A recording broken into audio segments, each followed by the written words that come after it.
No problem. All right, so start recording now, and I'm going to admit everybody. Lovely.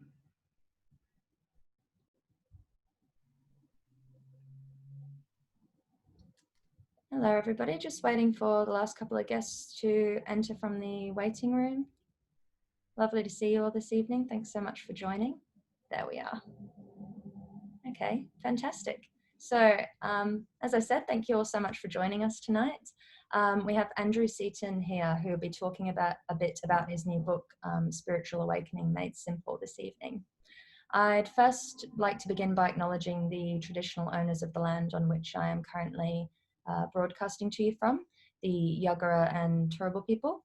I pay my respects to elders past and present and acknowledge that this always was and always will be Aboriginal land. Before I hand you over to Andrew tonight, I'd first just like to reiterate some of the information that I mentioned in the email that you were sent earlier with your link to join tonight's event. So you've all automatically been placed on mute and you'll remain so throughout the evening.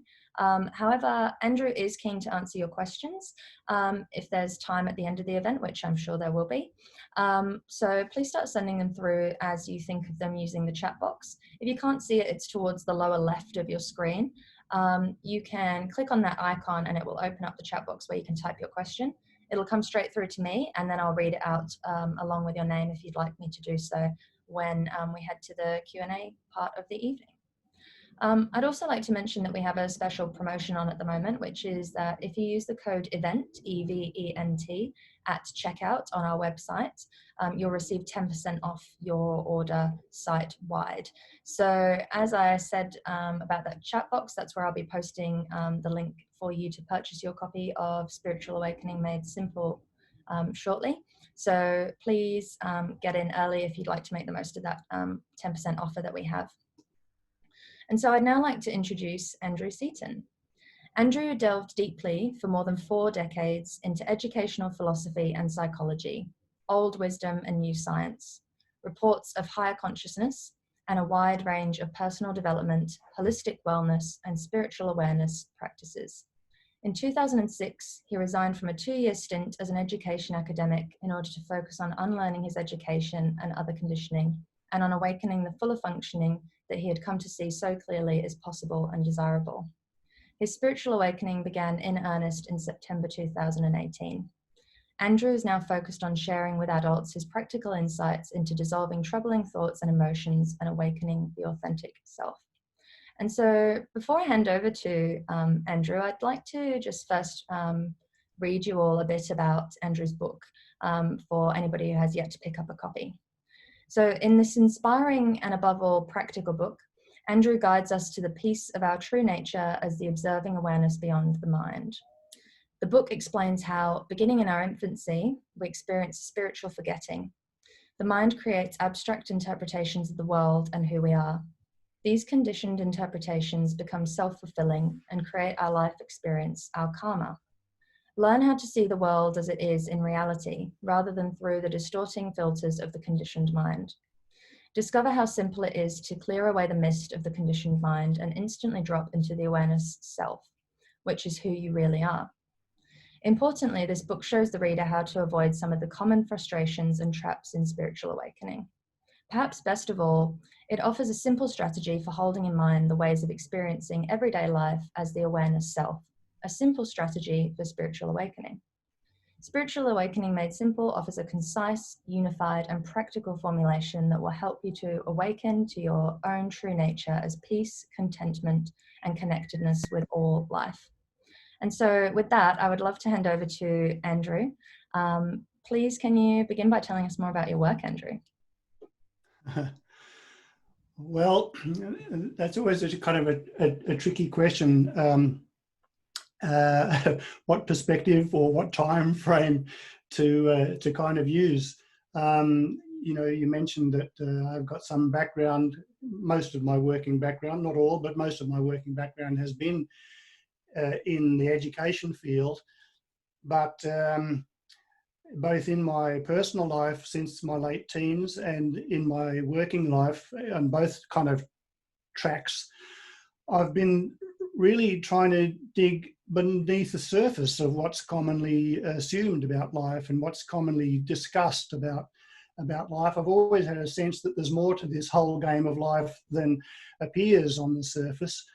I found my training in school teaching very uninspiring, but outside the curriculum I was really inspired by some things that I read, some books that I read. And so I've been spending 4.5 decades really trying to suss out and resolve, first of all the ups and downs that I've experienced, all the twists and turns in my personal life, various challenges, all sorts of different kinds of challenges, emotional challenges and relationship challenges and work challenges, all the sorts of things that probably all of your listeners can identify with as popping up for them too from time to time. And at the same time, I was trying to delve really deeply into educational theory and really what do we understand pretty reliably about how the mind works and what's the nature of human consciousness, what's the nature of this thing we call knowledge that we kind of assume, take for granted so much is the be all and end all really of living a successful life, how to accumulate or acquire, access as much knowledge and reliable knowledge as possible. But I think many of the assumptions about knowledge are quite flawed. So all of this has led finally, I might say that along that long road, I came across so many traps and dead ends and disappointments, and I looked into this philosophy or that theory or this practice or that organization, and for a while they'd kind of satisfy and seem to have more answers than I'd come across up till that point. But usually then pretty soon I began to see that the answer wasn't really there, and so I kept my search going. But in the last few years, it's all kind of come together, and I began to be able to kind of see through so much clutter and begin to see how it all really does fit together. And in the end, it turned out actually to be quite simple how it all fits together. And I began to feel a great deal more peace and contentedness in my life, and just a lot more simplicity and appreciation of life. So particularly in 2017, I was very focused on the practices and the insights that I talk about in my book, Spiritual Awakening Made Simple. And it really began to make a deep shift in the way that I experience my life and the world. So there's so much that I could say, and when I do get into these situations, well, this is the only launch kind of situation that I've been in yet, of course, but I've done lots of podcast interviews, and I really find that when I get into it, I've got a lot that I do want to say, or just a lot that needs to be said somehow that wants to come out. But for right now, I might just read the introduction to the book, which is only 3 pages, and then I might read some extracts from the first chapter of the book. And then let's just go from there, see how it goes. And I'm hoping that there'll be lots of questions. I often find that where there are questions and I can respond to a live question, it really makes the engagement so much more authentic and rewarding for people involved. So the introduction to the book then. There's a brief preface in the book that talks about how I came to write the book, but let's start with the introduction. Thank you for opening this book. I hope that in it you might find inspiration and practical guidance for a more peace-filled, spiritually conscious life. I don't use the term spiritually conscious to suggest that you'd benefit from being more aware of spiritual concepts. There are those who know little or nothing of spiritual concepts and yet are exceptionally spiritually conscious.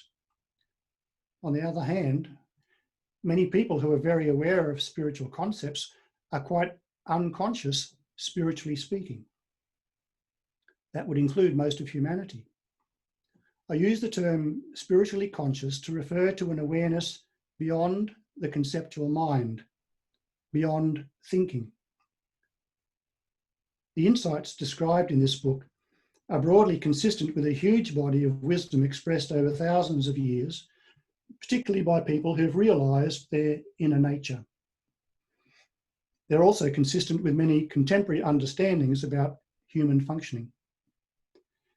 However, most of what has been written and spoken about peace, identity, and human consciousness overlooks the simplicity of the insights and practices I describe and the potential immediacy of their realisation in experience. That is due partly to the vastness of that body of understandings and the tendency of writers and teachers to be influenced by their particular biography and cultural context. Mostly, however, it is due to problems inherent in expressing in words and understanding with the mind aspects of human experience and consciousness which are beyond the conceptual mind. One of the most influential philosophical statements of any era was made during the 17th century when philosopher and scientist René Descartes famously declared, "I think, therefore I am." But, he admitted less famously, "I do not yet sufficiently understand what this I is that now necessarily exists." His reasoning led him to conclude that all things, including the I, are perceived by the intellect alone. What else could reasoning alone conclude? Given the backdrop of oppressive religious authority at the time, even the advocacy of the limited authority of reason was a major step forward for humanity. Its consequence, however, was that since that time, the emphasis of science, philosophy, and education has been on conceptual analysis of the world through its fragmentation into simpler components in a search for certainty and control. Most adults in the world today have so lost touch with their inner awareness and have become so identified with the mind and conceptual knowledge that they confuse the spiritual dimension of life with the abstract, rational activity of thinking, talking, and writing about philosophical, metaphysical, and religious concepts. As a result, adults in general, and specialists in philosophy, psychology, and education in particular, tend to neglect, deny, and even repress the spiritual consciousness in themselves and others, including children. However, my research into the nature of learning, knowledge, and behaviour revealed that the tide has well and truly begun to turn. There's a large body of insights in nearly every field, showing the inadequacy of popular assumptions about reality, knowledge, and human nature. The old assumptions that we still see reflected in mainstream culture are merely cultural lag. Around the world, there is a groundswell of people in all walks of life questioning old structures, including conceptual structures, and exploring the deeper possibilities of human consciousness and experience. Behind the scenes, a new era is rapidly unfolding for humanity, in which forms and structures will no longer overshadow the formless dimension of life. This book is a contribution to this growing impulse to spiritual awakening. I'm well aware that in writing this book, I myself am attempting to use words to point you, the reader, to who you are beyond words and the mind. While the book necessarily involves some explaining, its purpose is to facilitate recognition and discovery rather than to persuade you conceptually. More beliefs are not what is needed. As you read through the book, please take the time to do, experience, and notice the things I suggest. Use the book as a practical manual for your awakening, rather than as merely another source of food for thought. My style of expression tends to be fairly direct. At all times, however, the invitation is simply to ask yourself if what I've written rings a bell of recognition. Try to hold the ideas in this book lightly. Don't overthink them. We are leveraging language and the mind for our subtler purpose, but not wanting to get caught up in playing the mind's games. If there is something in the book for which you can't find an inner echo, please follow the advice I heard given by Patricia Sun many years ago and put it on a mental shelf labelled "Maybe Wrong, Maybe Later." End of introduction. So I'd like to read some brief extracts from chapter 1. I thought hard about what bits to read from the book for this launch. It's tricky because the book is so methodically laid out that anything that I kind of would like to convey to people from the middle or the end of the book is extra tricky because I haven't got the advantage, they haven't got the advantage of the foundation that I laid early in the book. Anyway, so I hope that you'll enjoy some parts of chapter 1, which is titled "The Life You Are." The wisdom of many traditional and Eastern cultures, based on direct personal experiences, acknowledges our fundamental connectedness with all life. Black Elk, elder of the Oglala Sioux, for example, explained that, quote, "The first piece, which is the most important, is that which comes within the souls of men and women when they realize their relationship, their oneness with the universe and all its powers, and when they realize that at the center of the universe dwells Wakantanka, and that this center is really everywhere. It is within each of us," end quote. The unchanging essence of life is everywhere, but hidden. You are living your life in a world of form and change, but the essence of life is a formless organizing principle. It is not accessible to the senses or the intellect. It is infinite or spiritual in the sense that it is subtler than the world of form. It flows through all creatures, all things, all situations, all happenings. It is the inner life within everything. As the formless organizing principle within you, the essence of life is the essence of you. A drop of water is a uniquely individual manifestation, but its nature is the same as the ocean, rain, rivers, icebergs, steam, and frost. A spark is an individual manifestation, but its nature is the same as the fire from which it came. You are an individual manifestation, but your essential nature, the real you, is the same formless organizing principle that flows through all life. The essential reality of life is not the changing forms of the people, objects, situations, and events of the material world, which are apparent to the senses, nor is it the mental or emotional forms that each of us constructs. The inner organizing principle of life is formless. The essential reality of you is subtler than your physical body, your mind, and your emotions.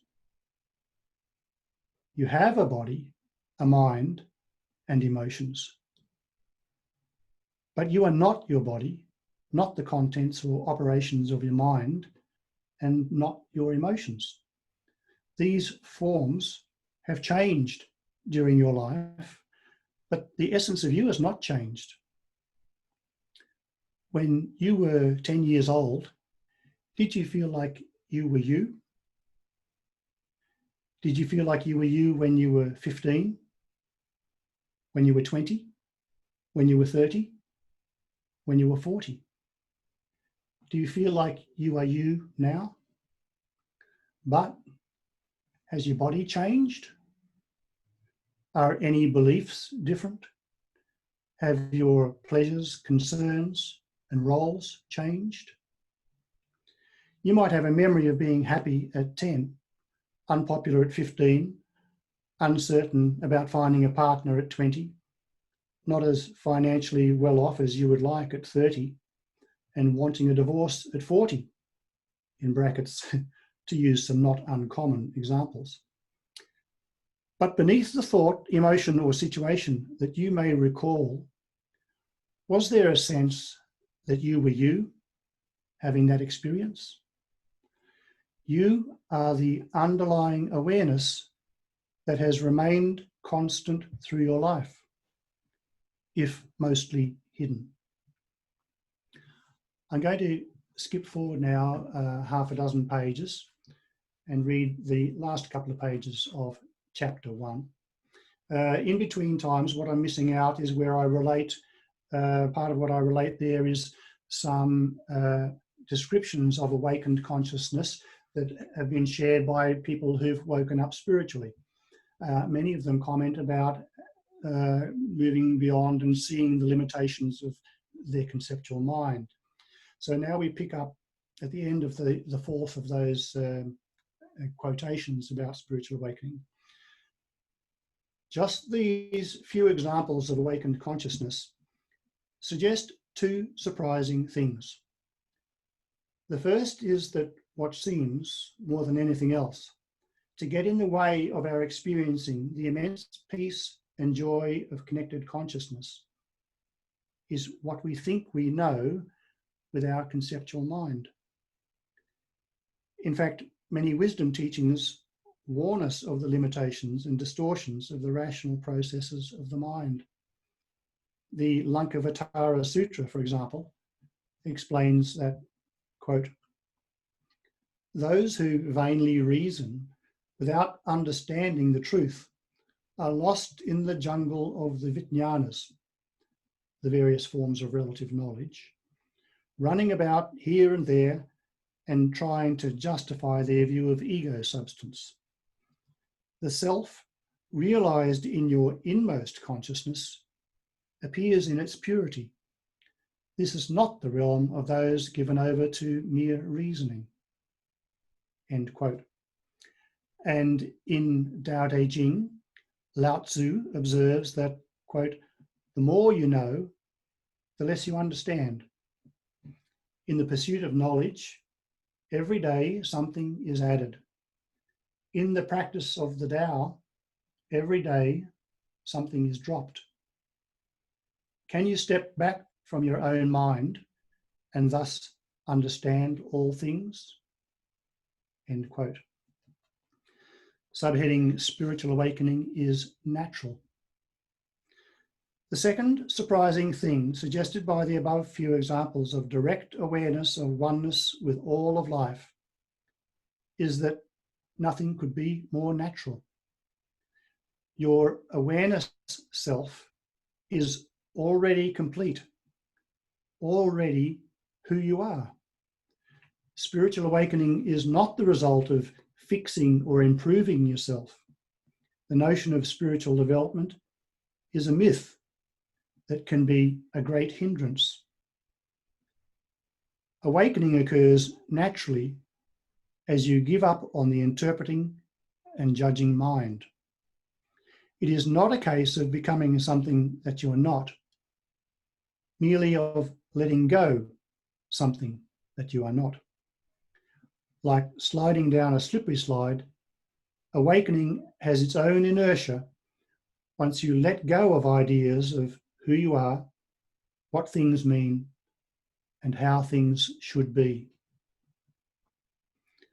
Peace, contentment, and connectedness are our nature. It is perfectly natural that we should all be able to experience this awareness self with a big S. And yet, many people aspiring to spiritual awakening have come to feel that it's too complicated, that it takes too long, and their efforts aren't bearing much fruit. Some have lost heart. Many don't quite know what to believe out of so much that is written and spoken about spirituality. Many believe too much. Some wonder whether they deserve it. I hope that readers of this book will discover for themselves that these concerns are unnecessary. Let us look more closely then at how it is that this most natural mode of consciousness has not been common, at why the mass of humanity lives in varying degrees in an alienated and discontented mode of being, dominated by an illusory sense of self as separate. Then we'll look at some simple and effective ways that the awareness of self as connected with all life can become the conscious experience of many, or at least, if you feel drawn, how it can become your experience. Well, I might finish there, although one thing I think might be helpful to many of you listening is if I just skim quickly through the subject matter of each chapter. So the first chapter that I read those couple of extracts from is titled The Life You Are. Chapter 2 is titled Your Idea of You and the World. Chapter 3 is about the life you are experiencing. Chapter 4 is about questioning conditioned assumptions, questioning our conditioned patterns of thinking and emotion and behavior. Chapter 5 is about questioning our idea of who we are, our conceptual view of who we are. Chapter 6 is about various ways and benefits of being able to see what is real, rather than see the world, see ourselves, see other people through the distorting filters of our conditioned perceptions. Chapter 7 talks about half a dozen traps that people commonly fall into on the road of self-discovery, how to respond and how to get out of those traps. And the final chapter, chapter 8, is about tips and a simple strategy for holding in focus the ways of being your authentic self at any particular moment that you want to do that throughout each day. So I'll stop there and pass back to you, Emma Kate, and I think we're just going to open the floor, are we, to any questions that people might have. Yeah, that sounds great. Thank you, Andrew. Thanks for reading for us all. I had a comment from Kirsty come through who says, the experience of awe perhaps gives us a taste of this state of understanding, even if momentarily. It's a statement, but more of a question as well. Would you like to comment on that? The experience of awe as giving us maybe a bit of insight into that. Well, it's an interesting one, and I suppose you could say that because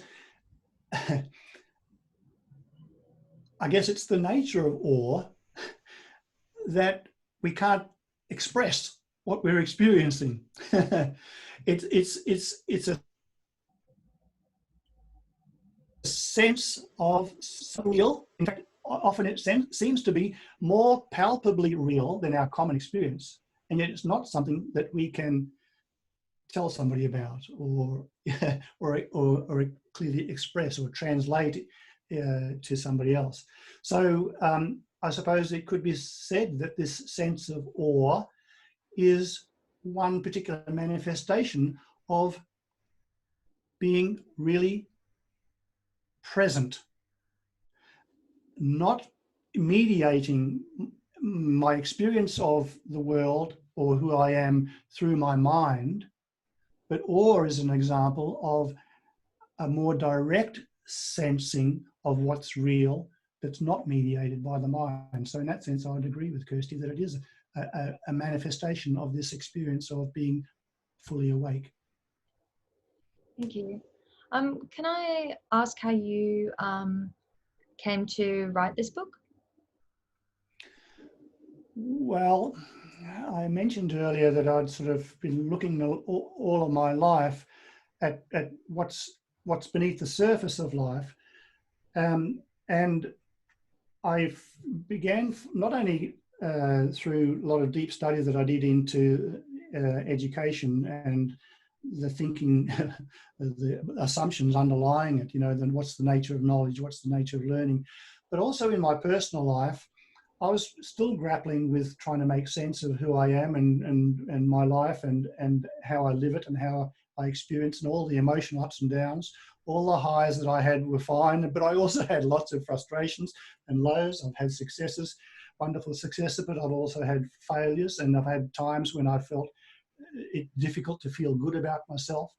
So really grappling with what I'd come to understand, particularly in 2017, really focusing on the contents of this book really before it had been written, everything started to change. I'd like to just comment on one thing, which was really part of the key aspect of how my life changed, which is a key theme in the book, and that is this. We tend to assume that how we feel about ourselves and about life is the result of what we experience of ourselves and about life. But the very interesting thing is that I discovered is that that's not the case. Any turbulent emotions in particular that I ever experienced in result of something I see or read or observe, experience, or as a result of things that I'm thinking about myself, they're not the result of what I'm experiencing or what I am. Our troubling emotions are the result of a thought popping up into our mind that says, what I'm experiencing, what I'm reading, what I'm seeing, what's happening to me or around me, or who I am, is bad, or it shouldn't be that way, or it's not good enough. It should be something different, or it should be something more or better than it is. When that thought pops up and we believe the thought, that's what triggers our troubling emotions. This was a huge insight, is a discovery for me, and it really began to bring about, as I applied it quite with a lot of focus, as I say, particularly in 2017, I began doing this, not just to the big events that sort of would occasionally happen, but throughout each day, I would just be very kind of watchful for things that came up, and I would look at how I reacted to those things. For example, I was doing a lot of driving that year, and often there would be something happen in the traffic. Either I would do something a bit stupid, or inverted commas, I use that word stupid. That's a thought, that's a definition or a judgment. But, or somebody else in the traffic could do something that I didn't like. They'd just cut in front of me or something like that. And any reaction that I had, I would begin, first of all, I might get very frustrated, or I might be angry at somebody, or I might feel guilty and down on myself because I did something so silly, But then I would question the thought.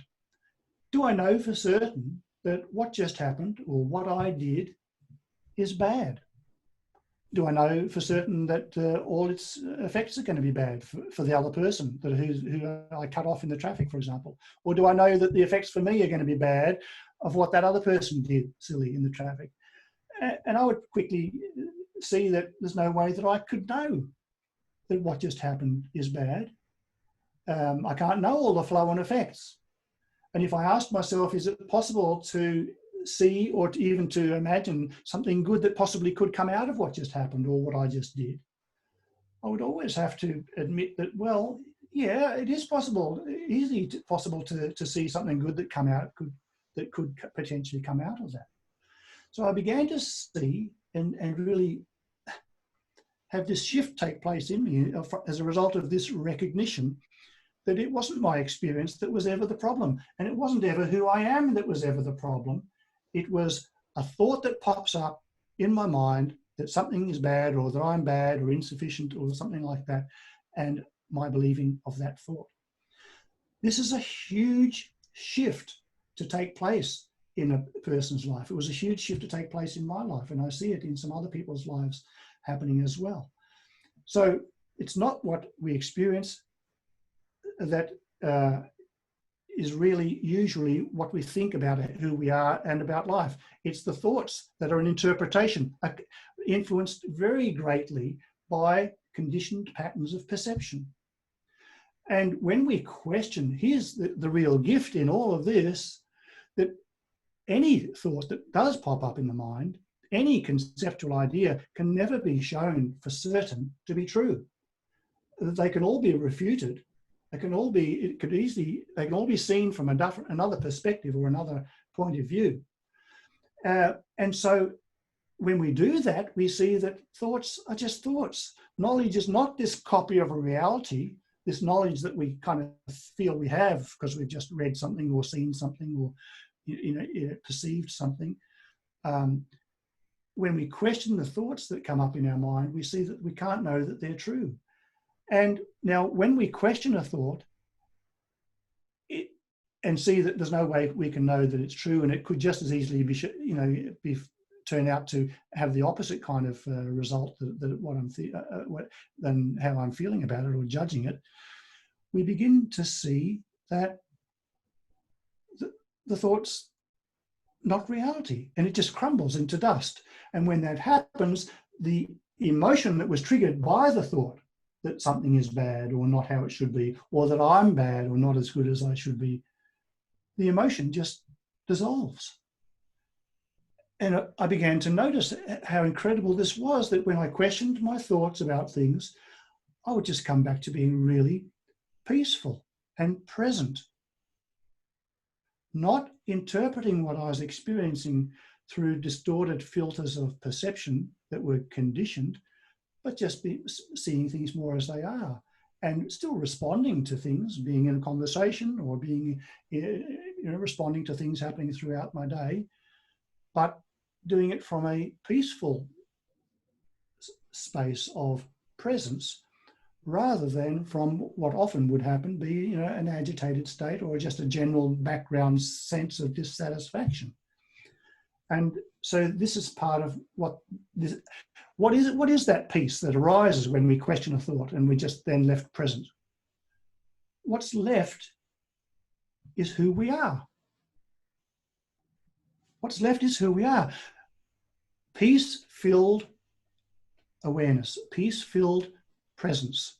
Sometimes it feels like a very contented kind of feeling. Sometimes it feels quite joyful. Other times it feels quite loving. These are all very, very subtle qualities that we don't want to invite the mind in to begin analysing and defining and categorising, because then we lose that experience. But when we just have that feeling of presence, kind of, as it were, we wake up to that by questioning our interpretations of our experience, it's beautiful. And life begins to take on a very different flavour, and to be guided not by my own agendas and biases and conditioned patterns of thinking and perceiving the world, but by this essence of who I am, which is also the essence of life. While my life begins to be more guided by life, my life begins to be an expression of life, rather than the more kind of, as it were, distorted expression of life that results when my mind is in control and saying, this is the goal I must achieve, and if I don't achieve it, I'll feel bad, and so on and so on. Can I ask, you mentioned that your spiritual awakening began in September 2018. By the sound of what you're talking about, it isn't a process that has a clear end. Is that the case? Is it an ongoing process, or do you find that even if you think that you have reached that moment, that you come back? Yeah, it's a good question, and there are some assumptions out there, fairly widely held in the world, that spiritual awakening or spiritual enlightenment is like a lightning bolt of of all the lights in the universe going on, and you've kind of arrived. This is not at all my view or my experience, but it's interesting that you should ask the question in terms of, you know, do you actually ever arrive somewhere? I would say no. We can be more and more awake. We can be exceptionally awake, but I think it's only a mind game to say, is that now the end of it? Only when the mind can come in and play all these kind of games of defining and categorizing, but in presence, there's no question about whether it's completed, because life goes on. There can never be an end to it. But I want to just reflect on one other aspect of your question, your comment. There's also no beginning to awakening. And you mentioned that, you know, I kind of sometimes use this phrase about my spiritual awakening in 2018, sort of at that stage, beginning in earnest. But not that was the beginning. Because, you know, if I look back over my life, and your listeners here, the people participating in our discussion here now, if they look back over their life, they've all had times when they've come to a realization that something that they assumed about themselves or the world wasn't actually quite the way they'd previously assumed, and they kind of realized, saw a deeper truth in it, for example. And so, in a sense, this is waking up. Every time we see through a filter that the mind places on our perception and interpretation of who we are, who other people are, and what the world is, every time we see through one of those filters or definitions, we're waking up that bit more. Mm-hmm.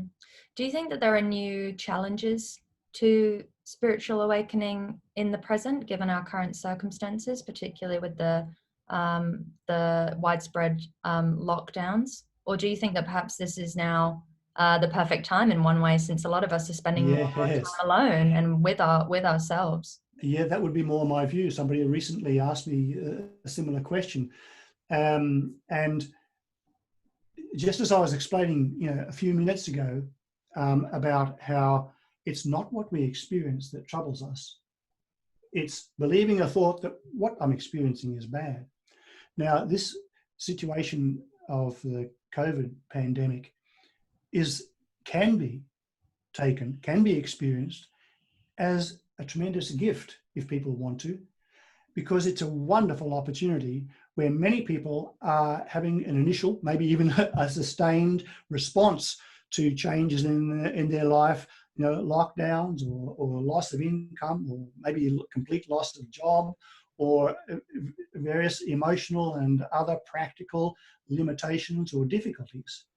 It's a perfect opportunity to take that experience as an object lesson, as an opportunity to question whether it's actually what's happening, what they're experiencing, that's troubling them, or is it believing a thought that what they're experiencing is bad. Quite a few years ago, I read a book. There was a famous book, I think it may be in the 70s, Jonathan Livingston Seagull. Now, Richard Bach, who wrote that book, wrote another book called Illusions, and there's a quote in that book that I love. It really rings true more now for me than ever it did before. And that statement that he makes is, there's no such thing as a problem without a gift for you in its hands. There's no such thing as a problem without a gift for you in its hands. And what I would add or say about that, give a little brief commentary about that, is the gift in a problem is not to be found by giving the problem to the mind to chew on and chew on and chew on. The gift, really, the greatest gift to be found is to question the mind's assumption that that thing that you're dealing with is a problem, or that it's bad, it shouldn't have happened, it shouldn't be that way, why this shouldn't happen to me, it's bad that it is happening to me. Now, I hasten to add, this does not mean that it's not appropriate for you to respond to any particular situation. Sure, very frequently it's appropriate for us to make a response to what we're experiencing. But to get stuck in the reactivity to what we're experiencing, a funny thing, I say funny thing, a not very funny thing that happens is that it's that very reactivity. This is terrible, what this situation that I'm finding myself in now, what I'm having to go through, what they're telling me I can't do anymore, or what I have to do. This kind of response that the conditioned mind tends to make, I would even say the conditioned mind loves to make, is what shuts down our creativity. It shuts down the flow of our intuition and our creativity that would be the very source of our ability to make a very satisfying response to what we're experiencing. And so getting stuck in the response that this is terrible, this situation is terrible, what I'm experiencing is bad, bad, bad, that's going to perpetuate either that experience, or maybe that experience will come and go, but your pattern of interpreting and responding to your life experience won't have shifted, and something else will pop up that you think's damn bad. That process that you describe of turning over a thought is actually, in therapy, psychologists use the idea of allowing your thoughts to pass through your mind, and observing them, rather than that ruminating process, as a therapeutic treatment. Can you talk a bit about your research for this book as well? I wonder, did you do much research into that area of psychology, alongside your own, obviously reflecting on your own experiences and your own journey? My investigations into psychology were from the perspective of what's a human being and how do we function. They were from more of an education, professionally speaking, they were from an education perspective.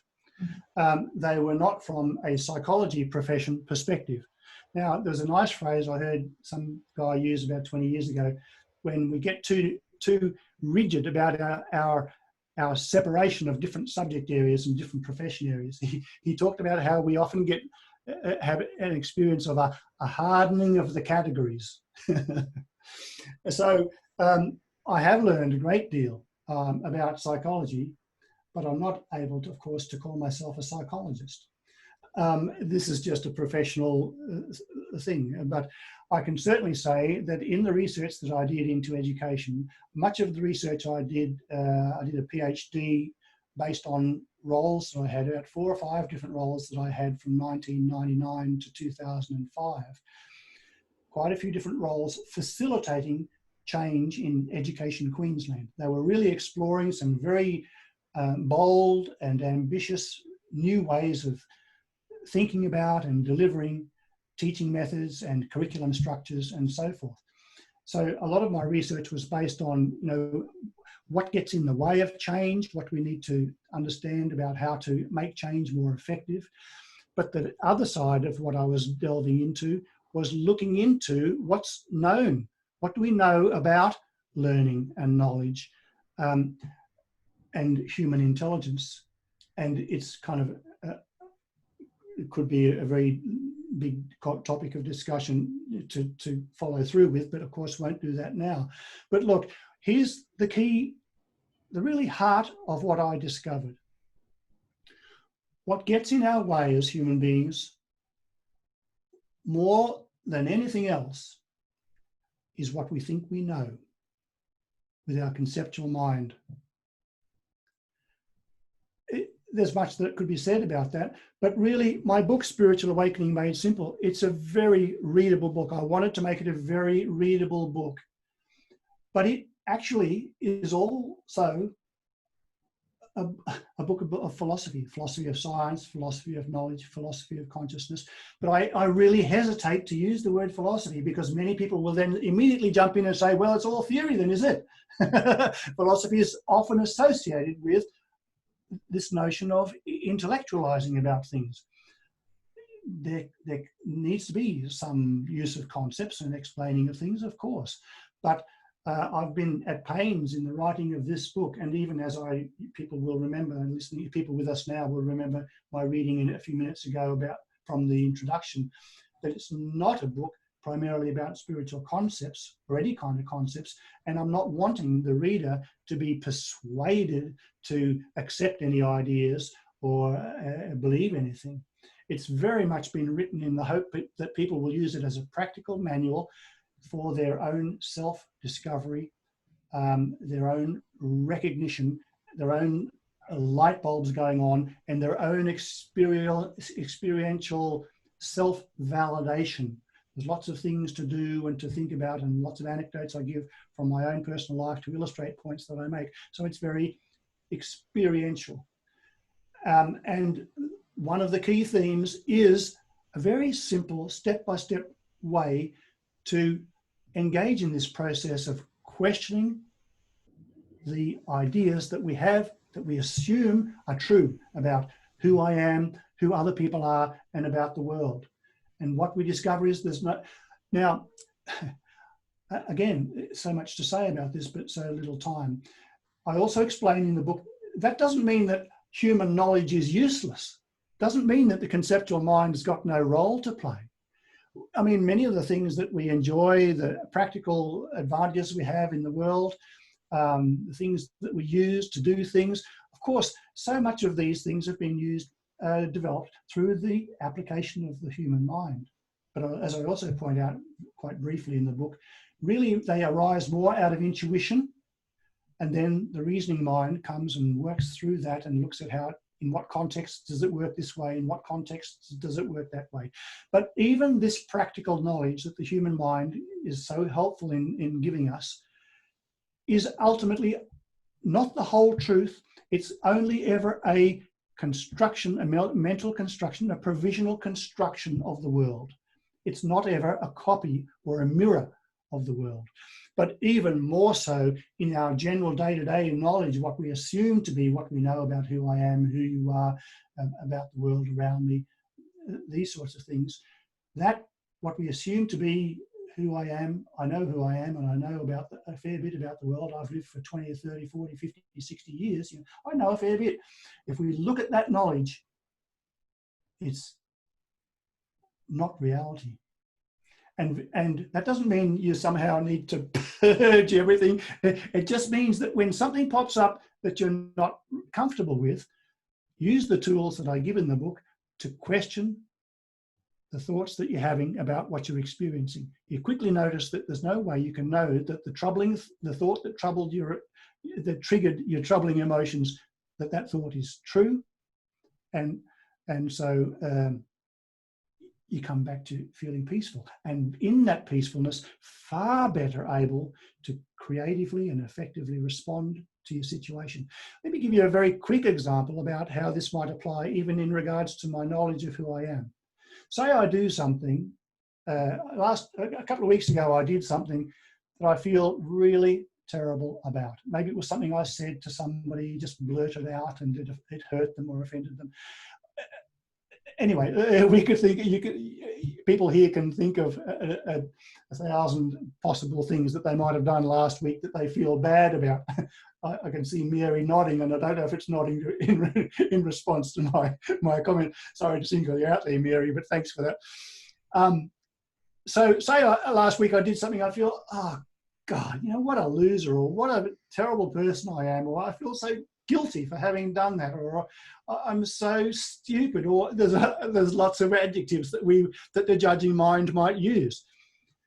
But now let's say that, okay, that happened, and this morning I did something or said something to somebody, and somebody said to me, oh my gosh, thank you so much for telling me what you just told me, because it's made the world of difference, and it's taken such a burden off my shoulders. Thank you.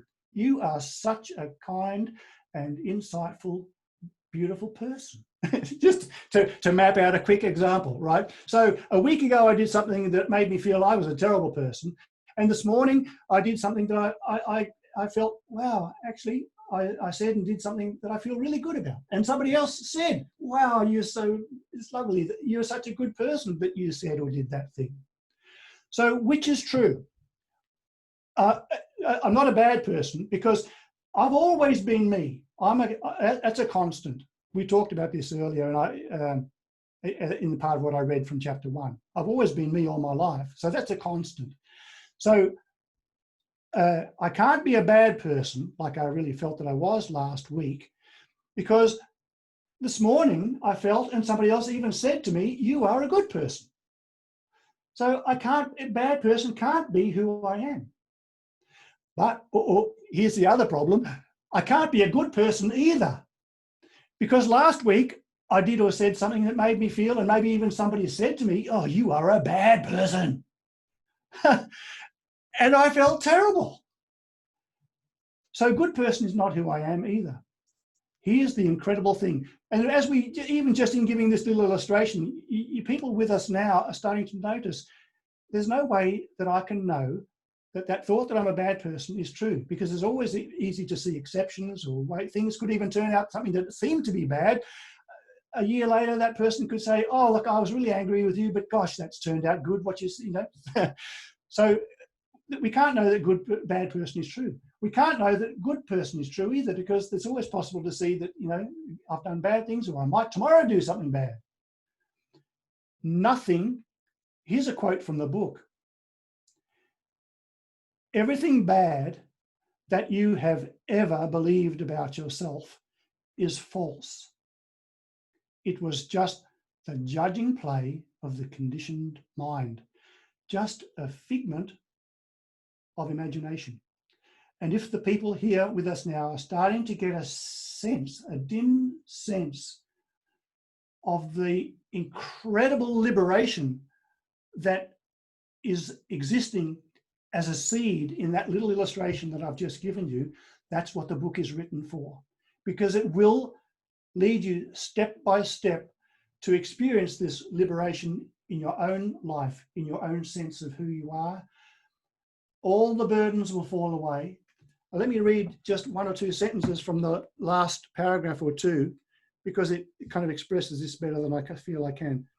As you experience freedom from identification with form, including all our conceptual forms, you will awaken to the formless essence of you as peace, contentment, and oneness with all life. Here's what I wanted to say. People, things, events, and thoughts will lose their power to trouble and manipulate you. You'll experience the here and now as it is in reality, filled with a subtler and more profound truth and beauty than your mind is able to fathom. In the words of John Keats from his Ode on a Grecian Urn, thou silent form dost tease us out of thought, as doth eternity, and to man thou sayest, beauty is truth, truth, beauty. That is all you know on earth, and all you need to know. On that note, we have run out of time. Andrew, thank you so much for joining us this evening and for sharing some insight into your work, into Spiritual Awakening Made Simple. I have posted the link in the chat box for all of our attendees tonight. Thank you also for joining us and listening in. I hope that you've enjoyed the evening as much as I have. I'm sure that you have. Andrew, do you have any final comments that you'd like to make before we conclude for the evening? Well, I have a sort of a semi-personal one, if I can. There's a name there that I recognise from 50 years ago, Bronwyn, and if that's you, a heartfelt hello and best wishes to you. But in more general terms, I just want to say to everybody, well, you know, what's coming to my mind, that word that Kirsty mentioned at the beginning, awe, because I almost feel like I want to say something to all of you people here, and all I'm feeling is something that is beyond words. It's almost like a feeling of awe. But if I can just say to you, please get this book, because life is incredible. It's beautiful. It's peace-filled. It's love-filled. And it's not complicated. I've taken, you know, I have this sense about my life, and although I'm 66, I feel like I've got a long, long road to go yet. And you know what I feel is that my life to this point has been preparation. And I feel that I've had this long preparation so that I can write a book like that and get that word in the title, simple. My work now is to share with people like you that life is beautiful, and experiencing it as beautiful and yourself as beautiful is actually simple. It was complicated for me, took me decades, but it's simple. I just want to say I send my love to you all. Thank you, Andrew. Bronwyn has sent a message in saying, thanks for truth and beauty, Andrew, and hello. So, yeah, thank you so much, Andrew, and thank you to everybody for attending tonight. As I mentioned, the link is in the chat box. I'll take you all off mute now so that you can join me in thanking Andrew, and we'll wrap up for the evening. Thanks so much, everybody.